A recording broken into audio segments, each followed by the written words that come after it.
wabarakatuh. Selamat pagi, selamat siang, selamat malam, dan salam history.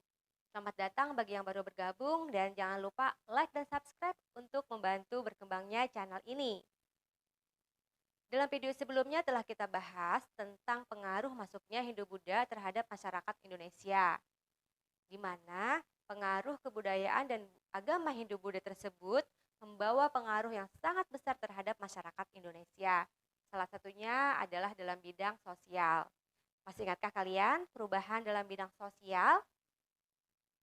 Nah, salah satunya adalah berubahnya pemerintahan suku bangsa menjadi kerajaan-kerajaan. Terdapat beberapa kerajaan-kerajaan yang bercorak Hindu-Buddha di Indonesia. Mana kerajaan-kerajaan tersebut, baik yang bercorak Hindu, Buddha, maupun Hindu dan Buddha, memiliki pengaruh yang besar terhadap perkembangan sejarah Indonesia. Nah, dari beberapa banyak kerajaan tersebut, akan kita bahas salah satunya pada hari ini, yaitu tentang Kerajaan Kutai, Kutai Martapura.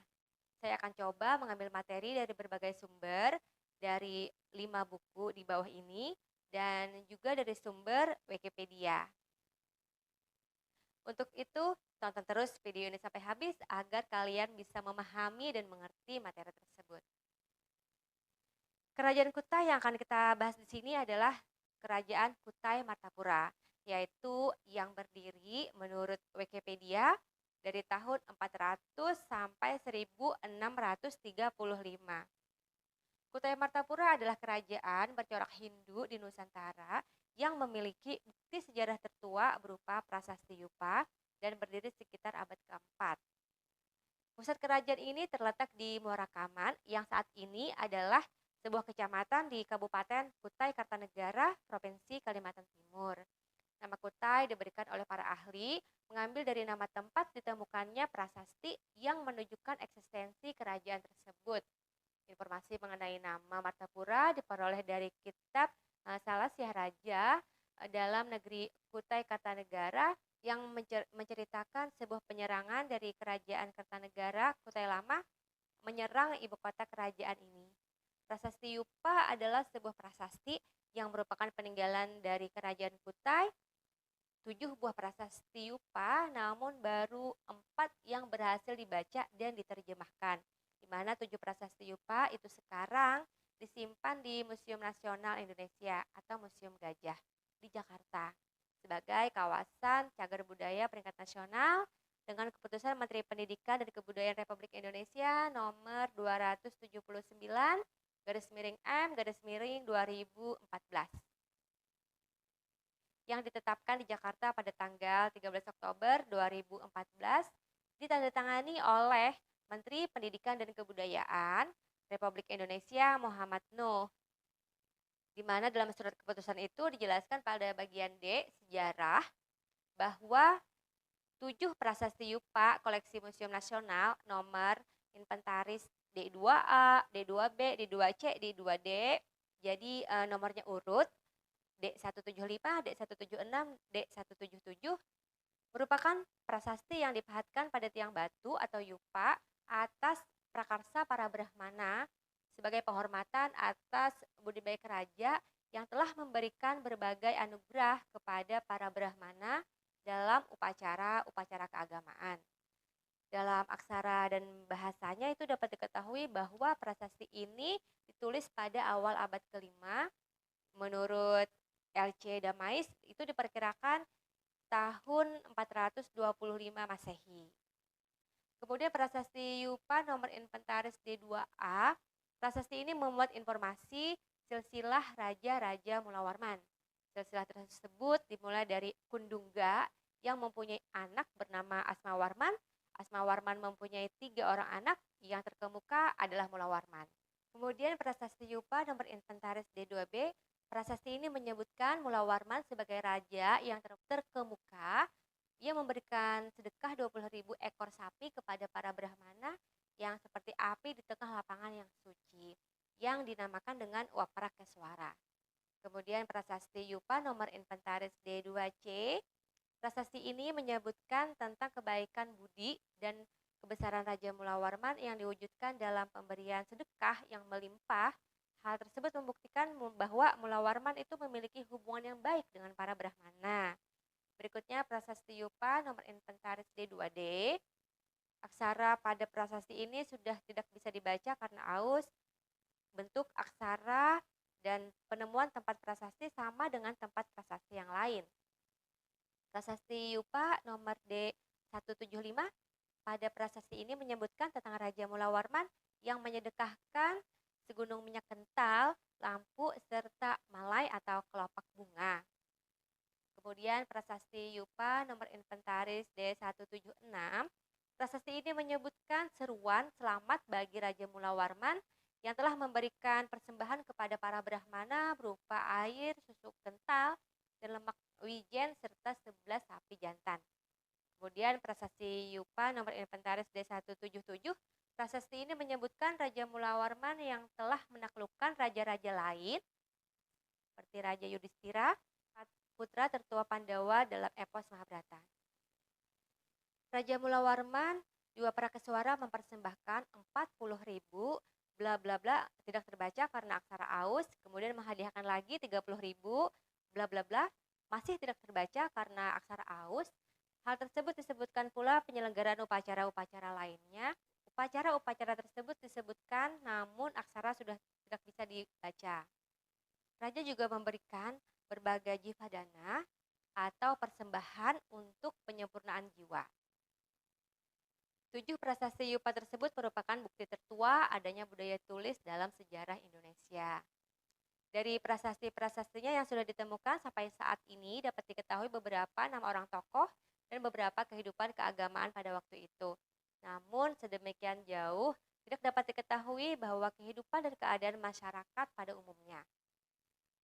Bahan yang sampai kepada kita belum cukup untuk mengungkapkan keadaan secara lengkap dan menyeluruh sehingga pengetahuan mengenai zaman tersebut sementara terbatas pada bukti yang ada.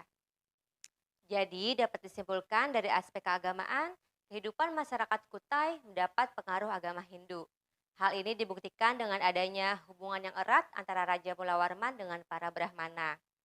Selain itu, juga adanya pembangunan tempat suci bernama Waprakeswara yang untuk menghormati dewa-dewa dalam agama Hindu. Dalam aspek ekonomi, kehidupan ekonomi kerajaan Kutai tidak diketahui secara pasti, kecuali telah disebutkan dalam salah satu prasasti bahwa Raja Mula Warman telah mengadakan upacara kurban emas dan telah menghadiahkan sebanyak 20.000 ekor sapi kepada golongan Brahmana.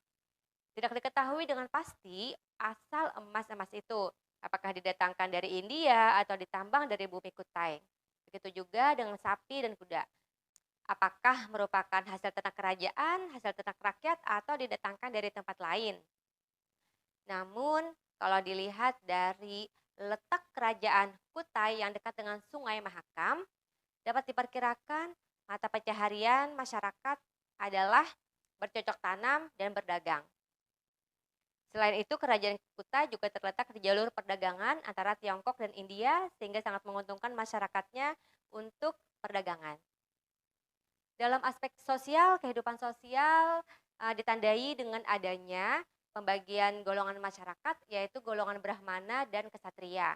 Golongan Brahmana menduduki status paling tinggi, mereka menguasai bahasa, Sanskerta dan huruf Palawa serta menjadi pemimpin dalam upacara ritual keagamaan. Sedangkan golongan Ksatria terdiri atas kaum bangsawan atau para kerabat kerajaan.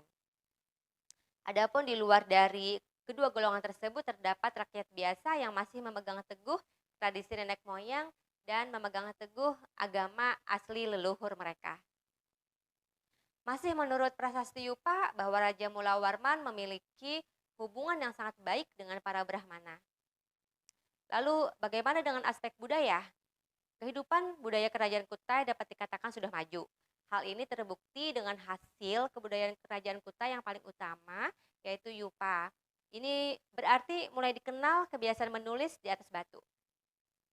Ada perpaduan menarik pada Yupa, yaitu adanya pengaruh kebudayaan India dengan kebudayaan lokal, yaitu paduan keberlanjutan dari tradisi megalitikum dengan mengenalnya huruf Palawa dan bahasa Sanskerta.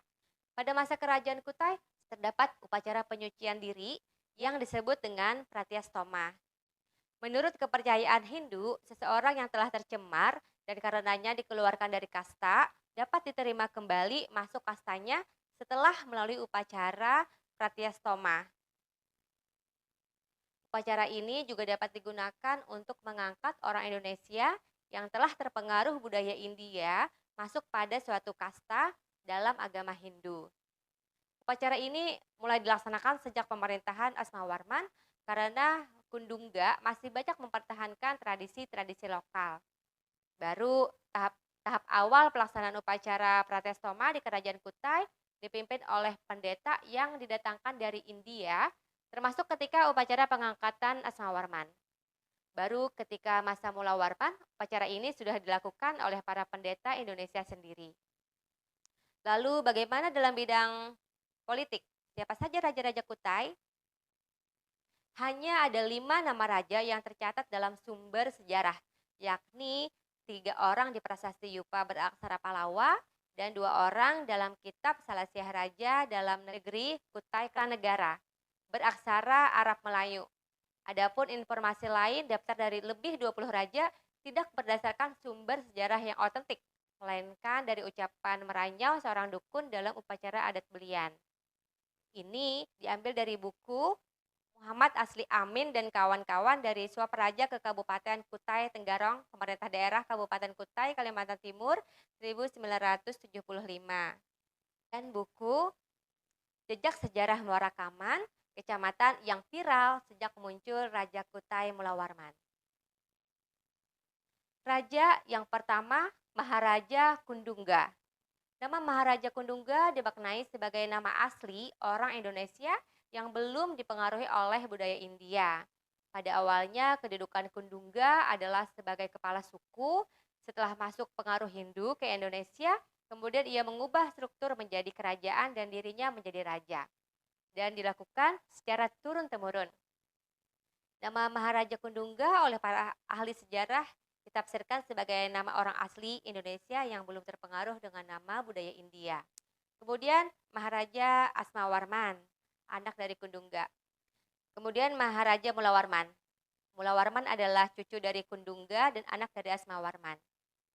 Lalu bagaimana hal apa yang menyebabkan surutnya Kutai Martapura? Kerajaan Kutai Martapura berakhir saat rajanya yang bernama Maharaja Dharma Setia terbunuh dalam peperangan di tangan Raja Kutai Kertanegara ke-8, yaitu Pangeran Sinom Panji Mendapa. Perlu diingat bahwa Kutai ini, Kutai Martapura, berbeda dengan Kerajaan Kutai Kertanegara yang saat itu ibu kotanya di Kutai Lama. Kutai Kertanegara inilah pada tahun 1365 yang disebut dalam sastra Jawa negara Kertagama. Kutai Kertanegara selanjutnya menjadi kerajaan Islam sejak tahun 1735.